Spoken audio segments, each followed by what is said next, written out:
February 15ಕ್ಕೆ Mahashivratri ಅಂಗವಾಗಿ ಕುಂಬಾರಗುಂಡೈ ಕಲ್ಯಾಣ ಮಂಟಪದಲ್ಲಿ ಸಾಮೂಹಿಕ ಇಷ್ಟಲಿಂಗ ಪೂಜೆ ಕಾರ್ಯಕ್ರಮ ಹಮ್ಮಿಕೊಳ್ಳಲಾಗಿದೆ ಎಂದು ಬಸವ ಕಲ್ಯಾಣ ಅನುಭವ ಮಂಟಪದ ಅಧ್ಯಕ್ಷರಾದ ನಾಡೋಜ ಡಾಕ್ಟರ್ ಬಸವಲಿಂಗ ಪಟ್ಟದೇವರು ಹೇಳಿದರು.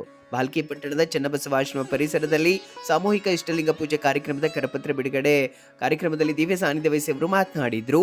ಶರಣರ ದೃಷ್ಟಿಯಲ್ಲಿ ಮಹಾಶಿವರಾತ್ರಿಯು ಕೇವಲ ವರ್ಷಕ್ಕೊಮ್ಮೆ ಬರುವ ಹಬ್ಬವಲ್ಲ, ಬದಲಾಗಿ ಲಿಂಗಾರ್ಚನೆ ಮತ್ತು ಶಿವಧ್ಯಾನದ ಮೂಲಕ ಪ್ರತಿನಿತ್ಯ ಆಚರಿಸುವ ಅಂತರಂಗದ ಜಾಗರಣೆಯಾಗಿದೆ. ಹಾಗಾಗಿ ಅಂದು ಮಧ್ಯಾಹ್ನ 1 ಗಂಟೆಗೆ ನಡೆಯಲಿರುವ ಸಾಮೂಹಿಕ ಇಷ್ಟಲಿಂಗ ಪೂಜೆ ಕಾರ್ಯಕ್ರಮದಲ್ಲಿ ಹೆಚ್ಚಿನ ಸಂಖ್ಯೆಯಲ್ಲಿ ಭಕ್ತರು ಪಾಲ್ಗೊಳ್ಳಬೇಕೆಂದರು. ಇಷ್ಟಲಿಂಗ ಪೂಜೆ ಆತ್ಮಾನುಭೂತಿ, ಏಕಾಗ್ರತೆ ಮತ್ತು ಮನೋಬಲ ಹೆಚ್ಚಿಸಲು ಸಹಕಾರಿಯಾಗಿದೆ ಎಂದು ತಿಳಿಸಿದರು.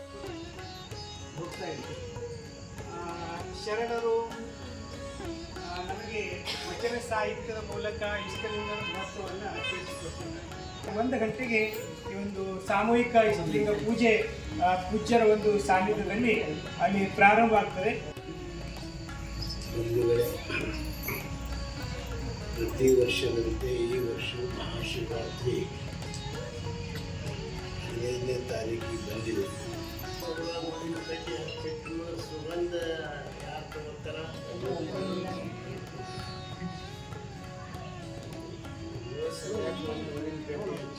ಸುಗಂಧ ಎಲ್ಲರಿಗೂ ಬರ್ತದೆ. ಹಂಗೆ ಸಾಮೂಹಿಕ ಲಿಂಗ ಪೂಜೆದಾಗ ಆದರೆ ಯಾರು ಭಕ್ತಿಯಿಂದ ಪೂಜೆ ಮಾಡ್ತಾರ ಆ ಭಕ್ತಿ ಪುಣ್ಯ ಎಲ್ಲರಿಗೂ ಸಿಗ್ತದೆ. ಭಕ್ತಿ ಮಾಡಲಿಲ್ಲ ಅಂದ್ರೂ ಅವರಿಗೂ ಈ ಮಹಾಶಿವರಾತ್ರಿ ಪ್ರತಿ ವರ್ಷಕ್ಕಿಂತ ನಮಗೆ ಈ ವರ್ಷ ಮುಂಬೈಗೆ ಆಮಂತ್ರಣ ಬಂದಿತ್ತು. ಬರೆಯಬೇಕು.